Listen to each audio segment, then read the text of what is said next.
What's good, people? This is about that time to randomly relate reverse rants. No hate. So, question being answered. Did I hear that Terence Crawford and Canelo Alvarez is supposed to fight, and that basically Canelo Alvarez is offered $55 million to fight Crawford? Okay. I heard nothing about that until I was asked. So when I was asked, I went and typed in the search to see what was going on. And the only thing that I found was a video of Blue Blood Sports TV talking about it. Now, let me just say this.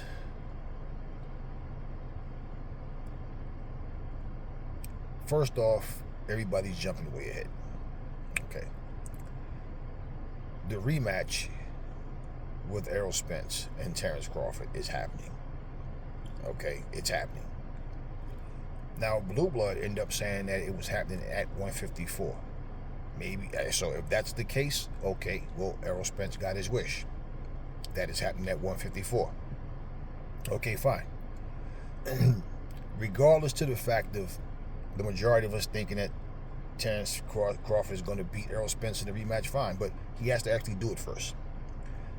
Okay? Canelo has to get past Charlo. So we're jumping the gun, going way ahead, talking about fights that's supposed to happen after the fights that haven't even happened yet. So I just feel like, what's the purpose of us talking about Terence Crawford versus Canelo Alvarez when Terence Crawford has already agreed he has to, to fight Errol Spence in a rematch, and we know that Canelo Alvarez has his fight coming up with Jermell Charlo. So to sit here and just plan ahead like, well, yeah, this is going to happen, and then, oh, they're going to fight this month and that month, and then, the next time Canelo fight will be made for Cinco de Mayo and he'll be available. Okay, yeah, all right. We're still thinking ahead. Because we're assuming Terence Crawford's going to win. Or you're assuming that Canelo's going to win against Charlo. So, like, I'm not thinking that far ahead, man. I just feel like it's just a bunch of talk. It's just another reason for a person to make a video making, conversation about the possibilities of if this, if that. And we're talking about star power and who's more popular than who now and all that. But it's like, okay, let's take one fight at a time and see what happens. And with boxing, you go jumping the gun telling yourself that, XYZ is going to happen, and then it doesn't. There's no need to talk about Crawford versus, Canelo as if that's the next fight. My thing, like I did a video about Canelo, and the reason I addressed it was, what I addressed about it was the fact that Canelo insulted Crawford and said his resume is weak, basically. He only got one credible name on his whole resume, and that's Terence Crawford. So I addressed that. And the fact is, when you're talking like that, that means you don't really want to fight him.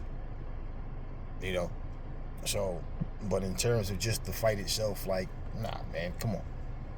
I'm not gonna sit here and play Jermell Charlo out like that. Like, Canelo just got this in the bag. We'll see how it plays out. Crawford.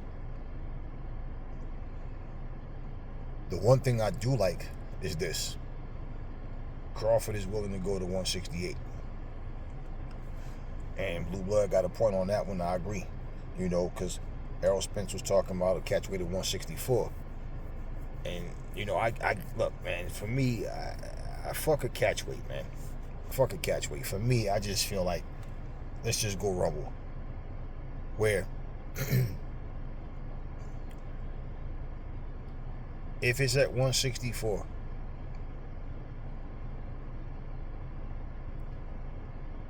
just like him fighting at 154 against Crawford in the rematch, it couldn't be for the titles.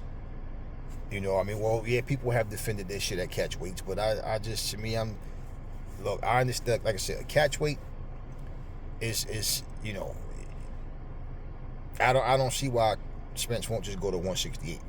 Like, you know what I mean? Like, I know he can make the weight. That's not the issue. That catch weight to me initially is fair as like this. It's too much weight for one guy to come up and fight to his best, and it's too much weight for one guy to come down and fight at his best. So they meet to where it's fair, where both of them are comfortable, and they agree to that, and that's what it's supposed to be about.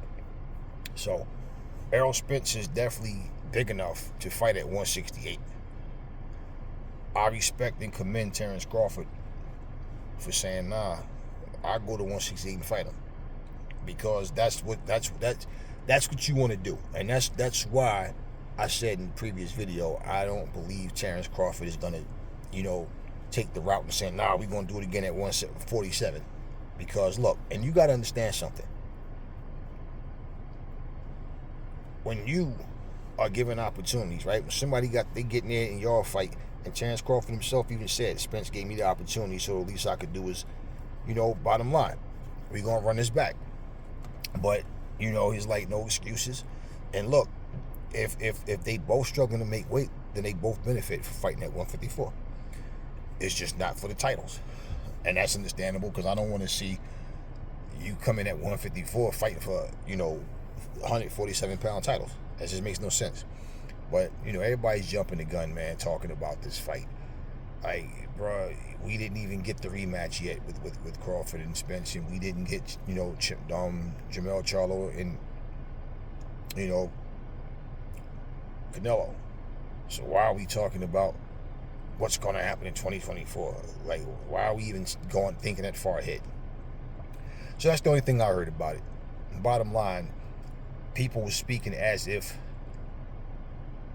they're trying to offer the fight to Terence Crawford right now. You know, they made it sound like they're offering the fight from Canelo and Crawford right now. Like, yo, look, instead of fighting Errol Spence, come fight me. Like, look, stop, y'all. That's not what's happening. First off, y'all are so easy to fool, because you got to remember, okay? Errol Spence is exercising his rematch clause. Okay? So he could sue Terence Crawford if Crawford decided, nope, I don't care about that rematch clause, I'm going to go fight somebody. No, it's not happening. That's not happening. That fight is not off. The fight's happening, man. So this is just people thinking way too ahead, man. And in fact, you know, all you got to do is use your common sense and understand. The fighters are not talking about this. Now, Terence Crawford saying he wants to fight him, and yeah, he's saying all this stuff, but he know damn well that Canelo's not available right now. So that's just, yeah, I want to fight this guy. If I beat this guy, I want to. That's all it is as far as the fighters go. But all of this all over the place. People making up these fights in their heads. It's like, yeah, it's nothing to really talk about, y'all. As far as there's no details, there's nothing going on. So this is a possibility. What happens if Jermell Charlo goes in there and beat Canelo? Then what? Then what? Do you think that would it make sense for Crawford if he beats Spence again? Now he's going to fight the loser. If Canelo lost, no, he want to fight Jermell Charlo. Okay, same way. Jermell Charlo said the same thing, that he said, yo, he beat my boy, man, and like saying that he want to punish Spence for him. 1 minute he's saying go fight somebody else, you know, or you ain't even fight, you ain't fight nobody in my division, you know, this, that, and how you just gonna get a title. So it's just people just talk, man. That's all. No big deal. Let me end it by saying Jermell Charlo versus Canelo, that's the fight I'm looking forward to. The rematch with Errol Spence and Crawford, I'm looking forward to this fight. We see how the rematch go, and then we can talk about after, you know, what's happening next. But I don't want to talk about what's happening next in the sense of making a match in my head. When these fighters decide that they want to get in there and make it happen, then we'll see. In the meantime, it's nothing but conversation. Never fall in love with lies. Remember, the truth brings hate out of people, and I will catch y'all on the next video.